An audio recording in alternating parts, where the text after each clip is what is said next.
ခင်ဗျားတို့ဖုန်းကိုချထားပြီးရဲ့နောက်မှာတော့ရင်ထဲမှာကြံရစ်နေမဲ့ဇလန်းတွေကိုကျွန်တော်တင်ဆက်ပေးနေရပါဒီကိုအသိရောက်လာရလို့ဆိုရင်လည်းကြိုးစားပါတယ်အရင်တကယ်ကရှိနေသူဆိုရင်လည်း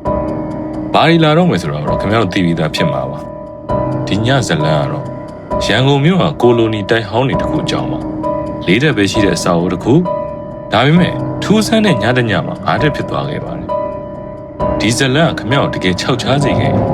တယ်မကြောက်တတ်ဘူးလို့ကြွေးကြော်ထားတဲ့သူစီကိုညှဝေပေးလိုက်ပါပြီးတော့ခင်ဗျားကိုနောက်ဆုံးအချိန်တကားတွေပြန်ဆင်းအောင်လုပ်ခဲ့တဲ့ဇလန်းကဘာလဲဆိုတာကိုမမှရေးခဲ့ပေးပါဦးဗျာဇလန်းအစရန်ကုန်ကတိုင်ဟောင်းနေမှာမှညံနေရှိတတ်ကြတယ်ကိုလိုနီခေတ်အဆောက်အဦတွေကပူဆိုးတာပါဗျာစင်မဖြစ်ခင်ကစောက်ခဲ့တဲ့တိုက်တွေလေကားအခြေတွေနဲ့မျက်နှာချင်းမြင့်မြင့်နေအဲ့ဒီနေရန်တွေကလူပေါင်းများစွာရဲ့ဘဝတွေဆုပ်ယူထားခဲ့ကြတာမဝင်းဟာဒီလိုတိုက်တစ်ခုမှနေလာတာ3နှစ်ရှိအခါမှမကြောက်ခဲ့ဘူးဒါပေမဲ့အခုတော့သူမကြောက်နေပြီကိုယ်သိတယ်လို့ထင်ထားတဲ့တိုက်ကြီးကတစ်ခုခုကိုဖုံးကွယ်ထားတယ်ဆိုတော့သိလိုက်ရတဲ့အချိန်ပါဗျာအဲ့ဒီတစ်ခုခုကသူမတယောက်တည်းအိမ်ပြန်လာမဲ့အချိန်ကိုစိတ်ရှည်လက်ရှည်နဲ့စောင့်နေခဲ့တာပါသူမနာမည်ကတော့မဝင်းအသက်က29နှစ်ဘိုးတစ်ထောင်45လမ်းကိုလိုနီခေတ်တိုက်ဟောင်းတစ်ခုမှာသူမတယောက်တည်းနေနေတာ3နှစ်ရှိသွားတယ်တိုက်ကလေးတဲ့တိုက်အောက်ထပ်မှာပုံနှိပ်တိုက်နဲ့ဖုံးပြင်ဆိုင်တစ်ခုရှိတယ်ပထမတက်မှာမိသားစု3စုရှိတယ်ဒုတိယတက်မှာမဝင်းရဲ့ဇနီးမောင်နှံတစုရဲ့ရေဒီယိုအတန်ကြေကြေဖွင့်တဲ့အငိမ့်စားကျောင်းဆရာဦးချစ်မောင်ရဲ့ရှိတယ်တတိယတက်မှာတော့အခန်းတစ်ခန်းရှိပြီးတော့တစ်ခန်းကဂုံလောင်ရုံနောက်တစ်ခန်းကတော့ကတ်ထားတာကြာပြီတိုက်ကတော့4တက်ပဲရှိတာသူမနေ့တိုင်းတက်နေကြလေကဗနတ်ထင်းမြောက်ကအတန်မြည်တတ်တယ်ဘယ်နေရာမှာမီးသီးပြက်နေတယ်ဆိုတာအထိသူမအလွတ်ရနေရမျိုးမလာရှီရနေညသကောင်ကျော်12နာရီမှာသူမအိမ်ပြန်ရောက်လာလေကားတိုင်းတက်လာပြီးတော့တတိယတက်မှာသူမတကားကိုဖွင့်လိုက်တယ်သူမအခန်းထဲဝင်မီးဖွင့်ပြီးတော့ပြန်ဖြုတ်ဖို့အပြင်ဘက်ကိုလှည့်ကြည့်လိုက်တဲ့ချိန်မှာတော့သူမအပေါ်ဆက်တက်လို့ရတဲ့လေကားတစ်ခုထပ်တွေ့လိုက်ရတယ်မဝင်းအခန်းတကားမှာရက်နေနေအပေါ်ထက်ကိုဆက်တက်သွားတဲ့လေကားကိုငေးကြည့်နေမိတယ်အဲ့ဒီလေကားတကယ်ရှိနေတာသူမမှတ်ညံမှားနေတာမဟုတ်ဘူးမြင်ကြီးတဲ့ပထမတဲ့ဒုတိယတဲ့တတိယတဲ့သူမအခုတတိယတဲ့မှာရက်နေတာသူမအပေါ်၄ရက်မြောက်ဆိုတာရှိစရာအကြောင်းမရှိဘူး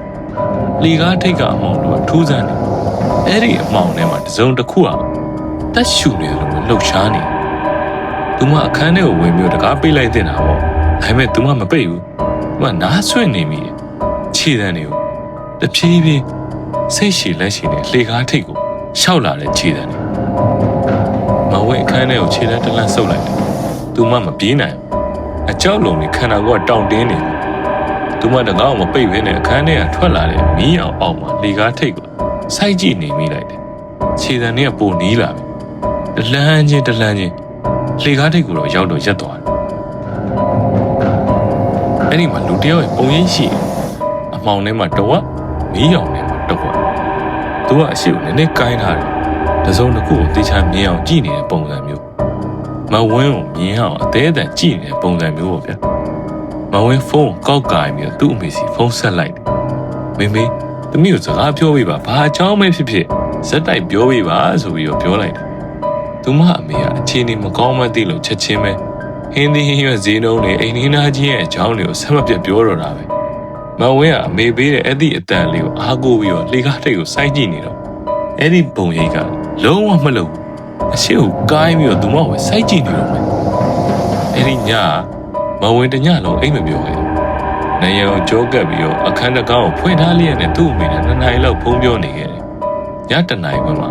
လေကားတွေကအတန်တစ်ခုကြားလိုက်ရတယ်ခြေတံမဟုတ်ဘူးချစ်နေရတဲ့သူမအခန်းတကားဘေးကနေရုံတစုံတစ်ခုကနေပြီးတော့သူ့ရဲ့လက်သေးတွေနဲ့တဖြည်းဖြည်းချင်းချစ်ပြီးတော့အောက်ထပ်ကိုဆင်းသွားတယ်မနက်9နာရီမိုးလင်းတော့မှသူမတကောကိုသွားကြည့်လိုက်တယ်လေကားကပုံမှန်တိုင်းပဲ40ပဲရှိတော့တယ်အပေါ်တော့တက်တဲ့လေကားမရှိတော့ဘူးဒါပေမဲ့သူမအခန်းတကားဘေးကနေရံမှာတော့အသစ်ဆက်ချစ်ရအရှိကြီးတစ်ခုရှိနေအင်္ဂလိပ်မှုန့်လေးတော့ကျမ်းမြေုံမှာရှိနေတော့မယ်တစုံတစ်ယောက်ကဆင်းသွားရင်းနဲ့နေရာကိုလက်နဲ့ချစ်သွားခဲ့တယ်လို့ပြောဗျာမနက်9နာရီမှာသူမဦးချစ်မောင်တကားကိုသွားခောက်လိုက်တယ်ဒီတိုက်မှာ22နှစ်လုံးနေလာတဲ့သူဆိုတော့သူမတိတာတွေကိုပြောပြပြီးမေးလိုက်တယ် ဦးချစ်မောင်ရင်ွေးချမ်းတောက်ရင်လည်းပြောပြတယ်ဒီတိုက်ကမူလငါးရက်တိုက်ကွာ1950ဝန်းကျင်ပြန်ဆောက်တော့ငါးရက်မြောက်ကိုဖျက်လိုက်ကြတာလေကားကိုလည်းပိတ်လိုက်ကြတယ်ဒါဆိုအဲ့ဒီမှာနေခဲ့တဲ့လူတွေကရောစစ်ဖြစ်တုန်းကလူတွေအပေါ်တက်မှာခိုလုံခဲ့ကြတာအားလုံးအောက်ကိုပြန်မဆင်းလာနိုင်ခဲ့ကြဘူးဦးချစ်မောင်လည်းလွန်ခဲ့တဲ့19နှစ်ကအဲ့ဒီလေကားကိုတစ်ခါမြင်ခဲ့ဘူးတဲ့အဲ့ဒီနောက်ပိုင်းသူညဘက်ဆိုရင်အင်းကိုဘယ်တော့မှနောက်ကျပြီးပြန်မလာတော့ဘူးလို့ပြောပြတယ်မဝင်းကညနေ6နာရီဝယ်စားတွေလာသိမ်းတယ်6နာရီ50မိနစ်မှာမီးပြတ်သွားတယ်သူမအခန်းထဲကိုဖွင့်လိုက်တဲ့အချိန်လေကအပေါ်ဆက်ထက်သွားပြန်ပြီလေကားထိတ်မှအဲ့ဒီပုံရိပ်ကရှိနေတော့ပဲဒါပေမဲ့ဒီတစ်ခါတော့သူမရက်ကြည့်နေအောင်သူဆင်းလာနေတဖြည်းဖြည်းချင်းနဲ့နှစ်ပေါင်း80လောက်ကပျောက်ကွယ်သွားတဲ့အထက်ကနေသူဆင်းလာတယ်မဝင်းဝုန်းနဲ့ပြေးတော့တာပဲလေကားအတိုင်းပြေးဆင်းတယ်နောက်ကိုလည်းလှည့်မကြည့်ဘူးတိုက်ပြင်မှာလမ်းမပေါ်ရောက်မှပဲသူမနောက်ကိုလှည့်ကြည့်လိုက်တယ်တိုက်က၄လက်ပဲရှိတယ်ပေါင်မဲပြီးတော့ငြိမ်သက်နေရပဲဒါပေမဲ့၄လက်တိုက်ရဲ့အမိုးပေါ်မှာ၅ရက်မြောက်ရှိခဲ့ဘူးတဲ့နေရာမှာတော့အရှိတစ်ခုကလမ်းမပေါ်ကသူမမုန်းကြည့်နေအရှိကိုကားပြီးတော့သူမထွက်သွားတော့စိုက်ကြည့်နေတာသူမနောက်ကိုလေကားတိုက်လိုက်ဆင်းတာမှမိလိုက်လို့အမိုးပေါ်ကနေလိုက်ကြည့်နေရလို့မျိုးပေါ့ဗျာမဝင်းအဲ့ဒီညအစပြီးတော့အဲ့ဒီတိုက်ကိုလုံးဝပြန်မသွားတော့ဘူးပစ္စည်းတွေအကုန်လုံးကိုထားခဲ့ပြီးတော့အင်္ဂါစာချုပ်ကိုဖျက်လိုက်တယ်ဘိုး1045လမ်းကအခန်း3ဘေးမှာသူမရဲ့မှတ်ဉာဏ်နဲ့ကြံခဲ့ပြီပြီးတော့နရန်ချစ်ရလဲကြံခဲ့ပြီ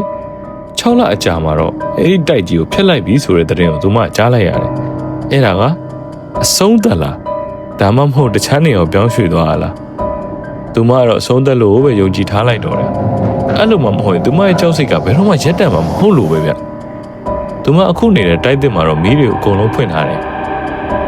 အခုတော့သူမကတော့အိပ်ပျော်သွားခဲ့ပြီပေါ့ဗျာဇလန်းလေးကတော့ဒါပါပဲဗျာတိုက်ဟောင်းတွေမှာအကြောက်အရွံ့ဆုံးအရာအဲ့ဒီမှာဘာဖြစ်ကြလဲဆိုတာတော့မဟုတ်ဘူးဗျအဲ့ဒီမှာဖြစ်ခဲ့တဲ့အရာတွေကဘယ်တော့မှအဆုံးမသက်သွားတာပဲဖြစ်တယ်။တစုံတယောက်ကညဘက်နောက်ကျပြီးမှအိမ်ပြန်လာမယ့်အချိန်ကိုသူတို့ကစောင့်နေကြတာပါ။ပရိသတ်ကြီးရဲ့လည်းညဘက်ဆိုလို့ရှိရင်နောက်ကျမှအိမ်ပြန်လာတဲ့သူတွေနည်းနည်းတော့တတိထားပြီးတော့ပြန်လာဖို့ပြောချင်ပါတယ်ဗျာ။